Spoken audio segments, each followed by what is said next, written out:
The very first thing that we're going to do to build our portfolio is to create a website. And we're going to do that by creating an account sa wordpress.com. Now, you can actually build your portfolio sa ibang blogger.com or wix.com. It's all up to you. However, for the sake of this tutorial, we're going to use wordpress.com. And this is because WordPress is the most common website na ginagamit ng mga business owners. So, it pays that you know how to use and navigate this platform. The very first thing that we're going to do is, and then from there, press the Get Started button. So you have two options. The one up, press that, it will give you a form.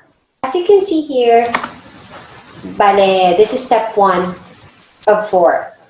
And for you to be able to create, this form is the very first one, and we're going to talk about the different boxes one by one.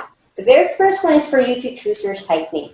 The site name is good of your website. Ito yung itatype nila sa Google if you're trying to gain mo na address sa you're asking for your portfolio. Now, if you're thinking of having multiple names, so just for you to think of a website name na kayang mag-cover nung gusto mong i-support. For example, if you want to be a social media manager, but at the same time you also want to be Amazon VA, then think of would be appropriate for both of them. This way, you can just use the same portfolio regardless of the niche ng service mo. You don't have to create a new one every single time. Okay? So moving on, the next one will be for you to choose your category.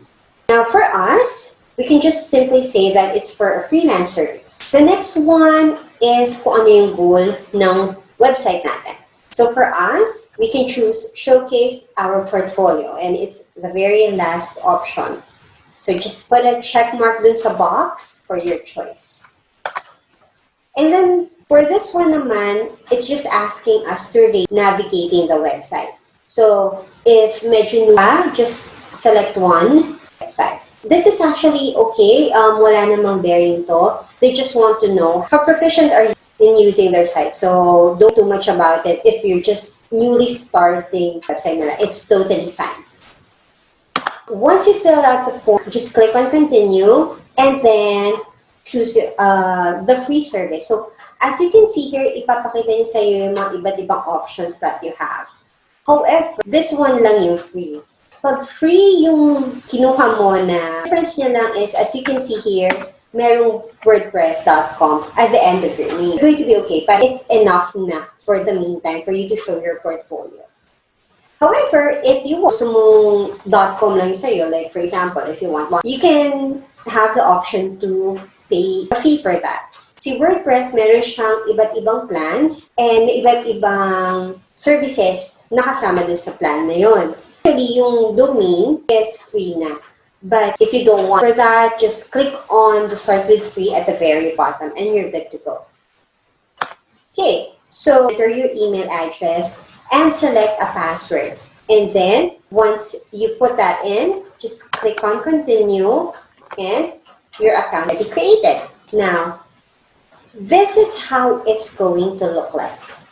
If this is your first time website, I would ignore everything.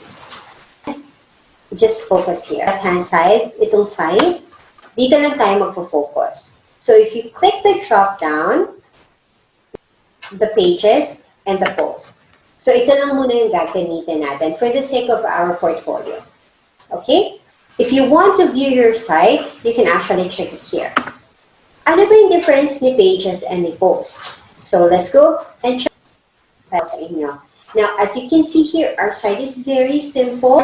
This is really editable. Pwede mo siya. But for the sake of this tutorial, we'll just leave it simple muna para hindi overwhelming. Okay? For the page, ito yung mga steady lang na pages. So what happens is about the time. So some samples of your pages will be your About You, your Contact page. These are actually static pages. These are always available.